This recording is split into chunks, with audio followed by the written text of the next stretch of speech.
مرحبا، التقينا من جديد. أيها النبيل، أنت كالظل في كل مكان. لا، الواقع أن البلدة صغيرة جدا وثوبك جميل رائع لافت للنظر. مررت بسيارتي صدفة. نعم، سيارتك رائعة، لا تصدر صوتا، عكس العربة التي أسافر فيها.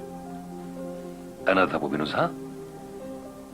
لا، تذكر أنني ودعتك بالأمس. أذكر صحيح، ودعتني البارحة، ولكن لا بأس، عدنا والتقينا. أتعلمين، سأمضي الليلة إلى حيث تركتك البارحة وأصطحبك. أيناسبك منتصف الليل؟ يا إلهي، إنها ساعة الساحرات. تؤمنين بوجودهن؟ اسمعي، عندي فكرة.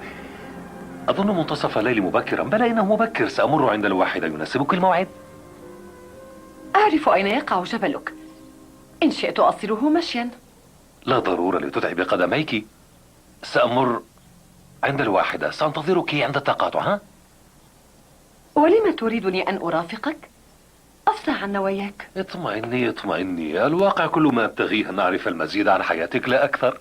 حياتي؟ نعم، حياتك، حياة الغجر. الواقع أنني أظن أن الغجر، لا أدري، لا أصدق أن للغجر وجودا في أيامنا هذه. ولد أبناء عرق في أول التاريخ، وسيبقى الغجر حتى نهاية العالم. رائع، خبر رائع. لذا أريد التحدث إليك، فأنا أجري بحوثا حول الجماعات العنصرية التي... ماذا؟ الجماعات العنصرية. حسنا، انسى إلى أمر سأشرح الليلة في الجبل. ها؟ اتفقنا؟ من قال إني وافقت؟ ستأتين، أعرف.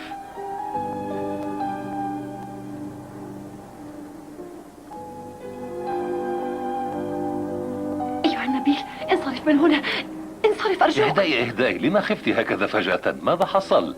ما الأمر؟ مجرد ملامستك ليدي، هذا قد يعني الموت بالنسبة إلي. الموت؟ نعم أيها النبيل، ارحل. ماذا وفورا. حصل؟ ماذا حصل؟ ممن تخافين؟ ارحل ارحل أيها النبيل، أرجوك. طيب ارحل. طيب، تذكري، أنتظرك الليلة، لا تنسي.